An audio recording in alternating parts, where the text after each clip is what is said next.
Hey, how's it going, guys? Mr. Boss for the win here, and in today's GTA 5 video, I'll be telling you how to make millions with your new bail office business in the Bottom Dollar Bounties DLC update. So if you guys missed a video I did early on in the day, it'll tell you all about the locations, prices, upgrades, functions of all the things regarding the bail office, because that's going to be required in order to get this whole thing started. So once you've done that, you must be a CEO or an MC president to use the computer. You just register as a boss and log in, and you're going to see that there are 4 targets available and they change once per hour. Now, the most wanted target pays significantly higher than the rest, and that one changes daily, and you can deliver a target dead or alive, but bringing them in alive will give you much more money. So let's begin with these standard targets. Hunting standard targets is done through free mode missions, and once you bring the bounty back to the bail office, you have to wait for the target to be processed before getting paid. Now, all bounties will be transported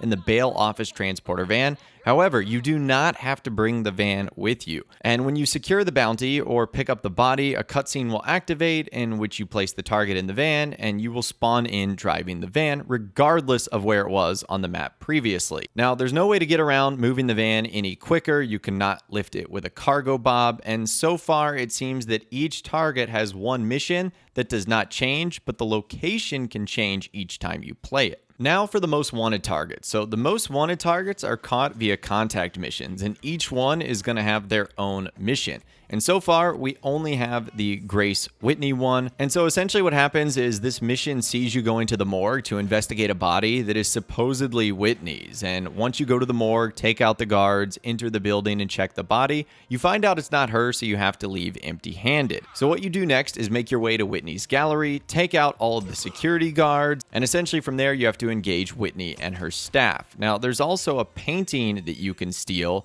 You basically have to grab a duffel bag and steal it. It will only net you an extra $5,000, which is a little bit disappointing. But once you go to the roof, you find Whitney surrounded by guards. Now, if you grab her alive and take her to the bail office, you'll get the full payout. However, if you kill her, you take her to the morgue, and killing her will drastically decrease the money that you get. So that is the active way in which you make money from the bail enforcement office, but there's also a passive way to make money. You can actually purchase agents that can be sent out to complete their own work, adding cash to your safe upon completion. Now, as sort of a little bonus, agents will also reduce the time taken to process secured bounty targets. So yes, these agents pose as a significant upfront cost, but if this is something you take seriously, it'll add a ton of extra cash and also increase the time in which you get said cash. But anyways, let's move on to the next way to make some cash, and that is the new dispatch work. Now, in order to start this, you have to own a law enforcement personal vehicle,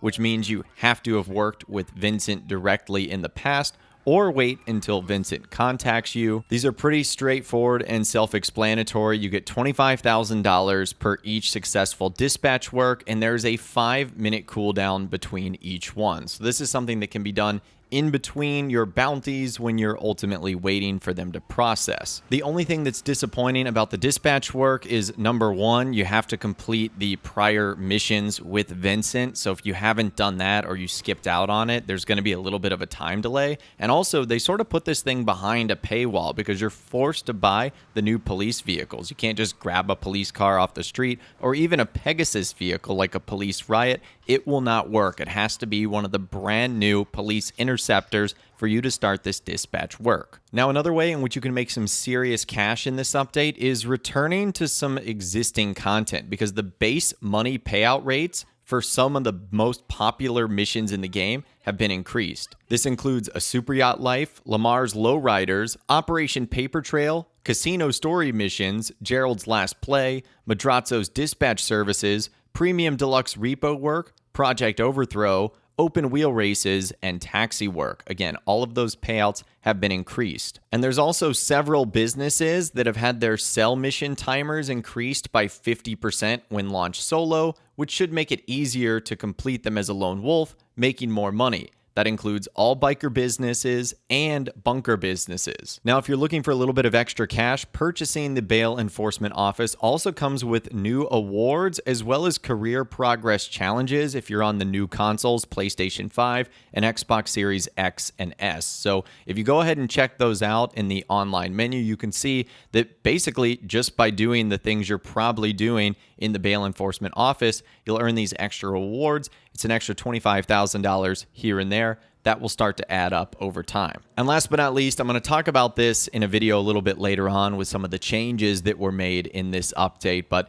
this is unfortunately for GTA Plus members only. If you open up the Vinewood Club app on your phone, you can now claim business earnings from all of your businesses. All the passive income that you would have to go to each location to get, now you can do it right from your app. So you can see I'm able to claim $250,000 from my nightclub safe. I'm able to get $100,000 from my arcade safe. I'm able to get $22,500 from my agency safe. I was able to get $4,200 from my salvage yard safe. And then I was able to clear out my bail office, which I'd only been playing this update for a couple of hours, and I had almost $100,000 that my little agents had already collected. So long story short, it is incredibly easy to make money from this update, and now Rockstar made it even easier for GTA Plus members to grab all that money without having to go to those individual properties, which is just a total time sucker. So this is one of the honestly best features of this DLC.